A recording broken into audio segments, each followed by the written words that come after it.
Samayam Vanamaya Madhavamaya Madhavamaya Madhavamaya Madhavamaya Madhavamaya Hingari Mai Om Mayambaya Hingari Maya Om Bari Maya Saramaya Baya Ema Baya Baya Saravaya Baya Ema Baya Baya Kringa Kali Jyoti Dhari He Bhayo Mahaprema Vanda He Bhayo Mahaprema Vanda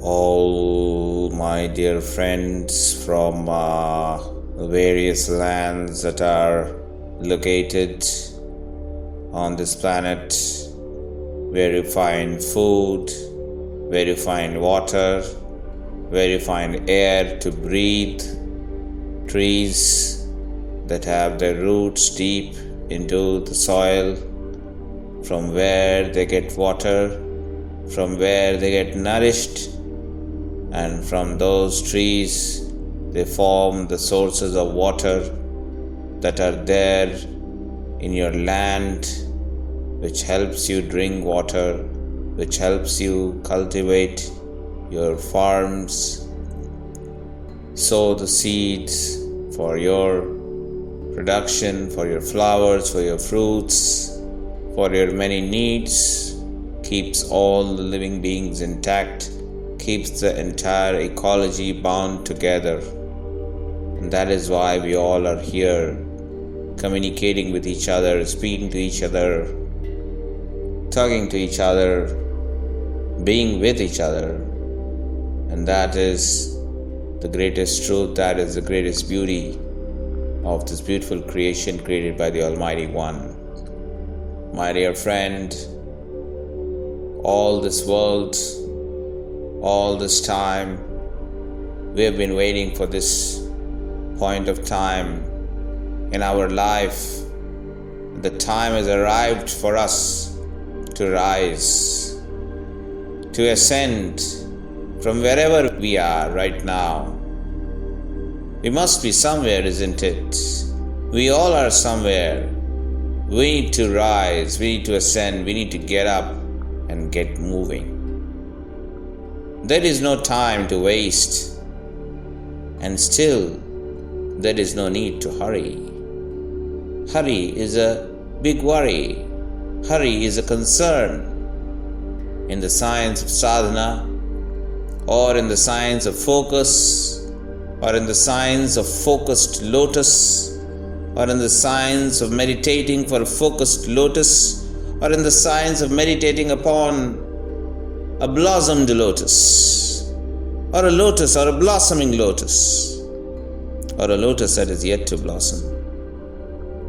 In this beautiful science of what we call yoga, what we call mantra, what we call tantra, what we call sadhana, what we call vidya, or what we call an amalgamation of all these and much more, what we call the guru-disciple tradition, what we call the Vedic tradition, what we call knowledge that resides deep within us, that comes from us, sustains us, creates us, and something that can always make us realize what we are, who we are, why we are here, make us realize our goal, make us a perfect karma, person, make us a perfect karmic person that can help us clear our karmic debts so that we can become lighter beings, so that we can get rid of all our debts and we can be free, we can be liberated. Once all our karmic debts are cleared, we are liberated and thus we become free. That state is called the state of salvation. But yoga, my dear friends, is not just about salvation. It is much more. Yoga is about the union of one with the infinity. The infinity is endless. It has no beginning and it has no end. It is beginningless and it is endless. That is infinity. Such is infinity. And you can become, we all can become one with that. That is the very goal, that is the very purpose, that is the very mission of yoga, of this knowledge, of this science, of this tradition, of these techniques of yoga, of this journey of yoga. You see, yoga is a process. Happens slowly, happens gradually. You move ahead, you progress gradually. Nothing happens in a day. Nothing happens in one stretch. Nothing happens in 1 hour. Nothing may happen even in 1 week. It takes time. There is no need to hurry. At the same time, we can't just keep sitting idle, thinking that a day will come when I will join a yoga class. A day will come when I will be free from work, when I will be a retired person. My family life will be over, when all my responsibilities and duties as a father, as a parent, as a spouse, as a child, as a relative, as a friend, as a colleague, as a boss, as an employee will be over. It will be at that point of time when I will begin the journey of yoga. This is a very, very bad idea, I must tell you. Because all those people who pursued this idea, who followed this idea, who tried to implement this idea, most of them failed. Some of them obviously succeeded. There is no doubt in that. There is no doubt in that you can succeed. Even with this idea, even in this particular way, you can definitely succeed. That is why in yoga we say, better late than never. It is never too late. So if you are 200 years old, or 100 years old, or 50 years old, or 60 years old, don't give up. Don't just give up. And you have not started, don't just give up. Don't worry. There is no hurry. The job will get done. If you are focused, if you are disciplined, and if you are committed to this mission of save yourself, save myself from lack of realization, save myself from not living life the way it should have been lived, save myself from not being able to look at myself in the mirror when the time comes or the time arrives, save myself from all the confusion and the conundrum that I am into and that I have been all my life till now. Save myself from sufferings, pain, endless pain. Just keeps going on and on. It seems as if pain and suffering, they never seem to end. As if there is no end to this pain and suffering. Even worse, when pain and suffering arrives, we don't know how to handle ourselves. We don't know how to manage ourselves. We don't know how to conduct ourselves. We are irritated, we are frustrated, we are angry. We tend to be very hurtful, not just towards ourselves, but also towards others.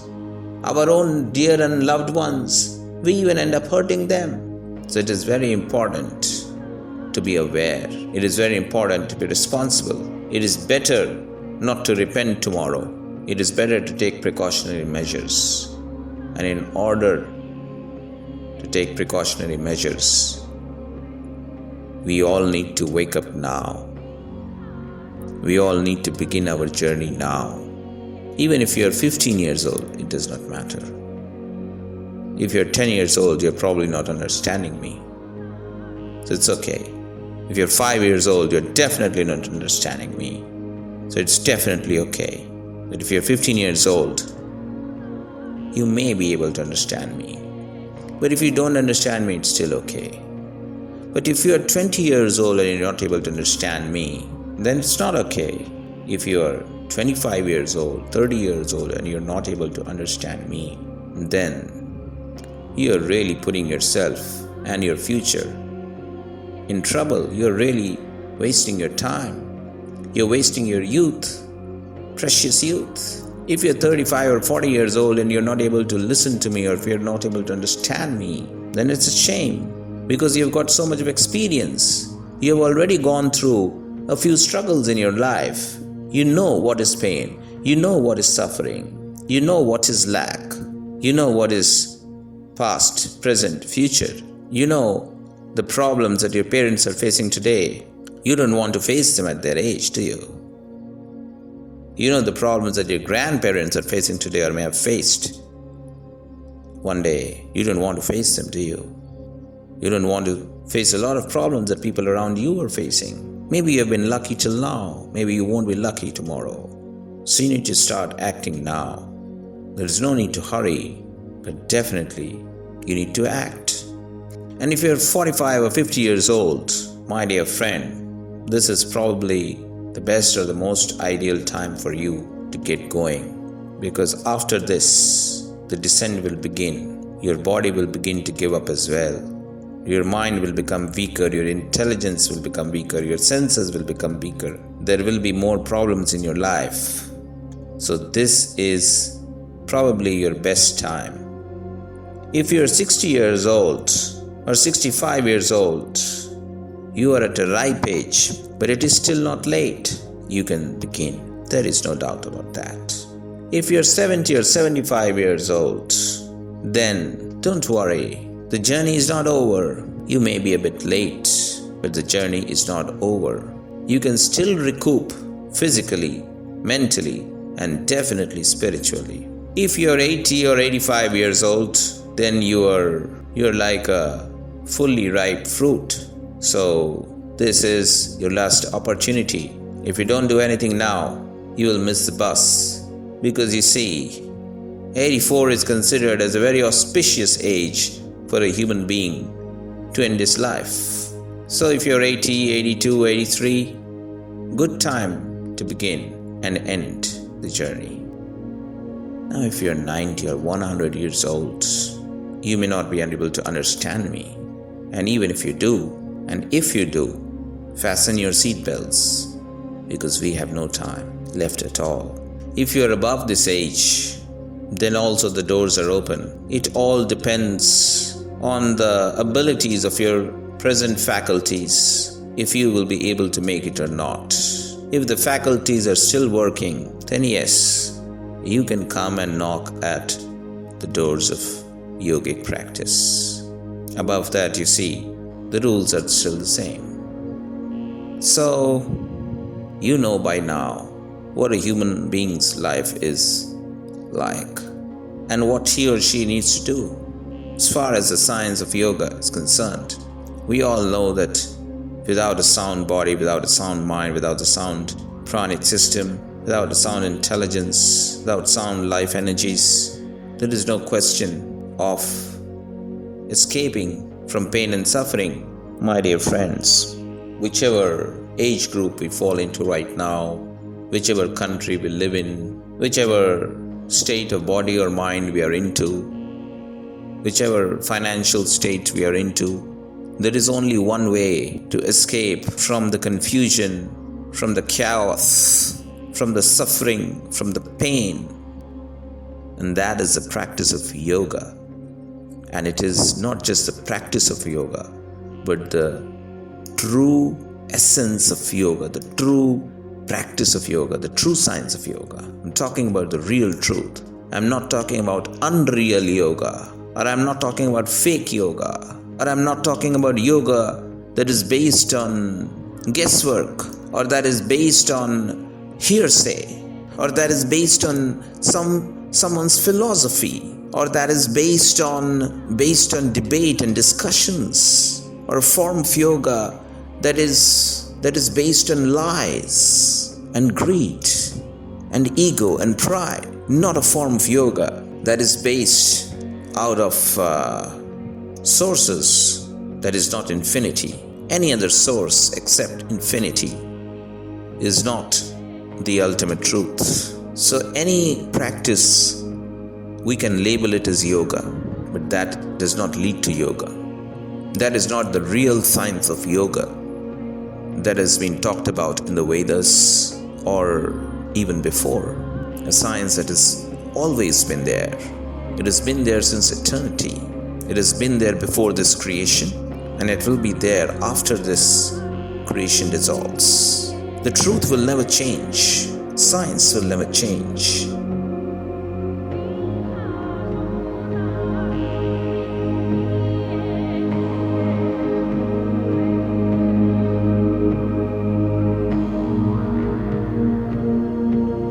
You and I will always be there.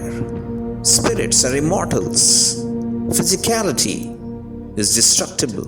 Physicality can change from one form to another. We can go back into the 5 elements from where we came. Our body will deconstruct itself into 5 elements from which it was created in the first place. So physically, the way we are right now today, we may not be after a certain period of time.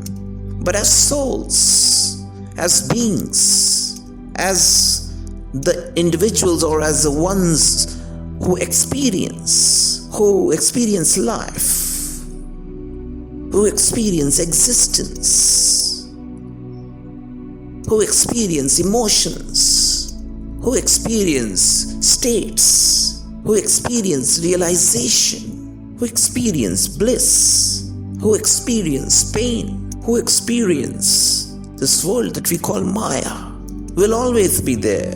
We are immortals. We don't die. Soul, Atma, never dies. It is an immortal. But the body can go back into those 5 elements or Panch Tattvas. So my dear friends, all that I can tell you, all that I can convey to you on behalf of my beautiful, sacred, eternal Guru, the wisest of all beings, and yet who never likes to wear the garb of being the wisest, because it is his belief that we all deserve to be equals, and in fact we all are equals. There is no difference, and hence there can't be disparity. We all are equals. Whether I am a human or I am a preta, I should not look down upon a preta. At the same time, a preta must not look down upon me. An Indian must never look down upon someone else from some other country. And in the same way, someone from country A must never look down on country B or country C upon country B or country D. I must not look down upon you, you must not look down upon me, we must not look down upon anyone else. We all are equals, and definitely we can look up to our gurus, our ishtas, our devas, ishtadevas, ishtadevis, those whose blessings we seek, those to whom we surrender, those to whom we bow down. We can definitely bow down and express our gratitude. Not just offer, but also express our gratitude. And this expression must come from within to the Aditya, to the 11 Adityas that give us life. And like this to many other Ishtadevas, Ishtadevis, Gurus, Brahma, that is the all-knowing one. And at the same time, in order to connect with our own self, we must keep expressing our gratitude to our own self as well. Sometimes we can do that as well. So there is a lot of learning, you see, that is hidden in the science of yoga, in the real science and the true essence of yoga, and the true science of yoga. And we all can, and it is a step-by-step process. It is a gradual process, which definitely is an amalgamation of mantra, yantra, tantra, swara, asana, prarthana, rituals, discipline, ahar vihar, yam niyam, and a few more aspects. So all these things are very important. And to know the whole structure, to know the whole discipline, it can't happen in one day, or we can't know it from one book and implement it. It is not so easy. It is not so simple, because we have been addicted to a kind of lifestyle already in our life, kind of thinking pattern already in our life, a kind of breathing pattern already in our life, a kind of functioning pattern already in our life. The way our mind functions, the way our breath functions, the way our body functions, everything has been functioning in a certain way for a long time. And now suddenly, if we want to change it, suddenly changing it won't be good, and it is also not possible. So there is no sudden change. And if we want to do it on our own self, through some book, through some self-help book or self-penance, it's a very tough road. It's in my experience an impossible road. So you need a guide, you need a Sherpa, you need a friend, you need a guru, you need a light bearer, a torch bearer of light, who can hold your hand and guide you through, but slowly, like a Sherpa on a trek, you see, or on a hike. Because he tells you, because he knows the road, and at the same time he knows that you can't walk or you can't trek or you can't hike as fast as him. You're not used to these terrains. You can run out of breath sometimes. Your knees, your legs may give up at some point of time. After some amount of journey, you need a break, you need a water break, you need a toilet break, you need a food break or a small snack break. Or sometimes you need to just sit down and catch your breath. And the Sherpa is happy to wait. He's not tired. He doesn't need any breaks, but he will still stop. And that's why a good guide always stops. A professional guide will always create stops or halts on a trek. A bad guide will just vanish. He will just walk at his own pace, and you will be left behind. So the right guru, the good guru, the ideal guru will always be very patient with you. He will be very calm with you. He will be very comfortable with you. He will always have a smile on his face with you. He will understand you. From the word go, he knows your body, your mind, what you can do, what you can take, what you can follow, what you can't follow right now. So that is why the process is gradual, and hence the transformation is gradual. And of course, good guru always, many times, handles every disciple or every student in a different way, at a different pace. So there could be something else for you, and there could be something else for someone another. Can't be the same way. Everyone is not comfortable with the same tool. So all these things are very important, and that is why, and all these things are part of yogic tradition, and that is why it is also important for a guru to know these things. Otherwise, don't become a guru.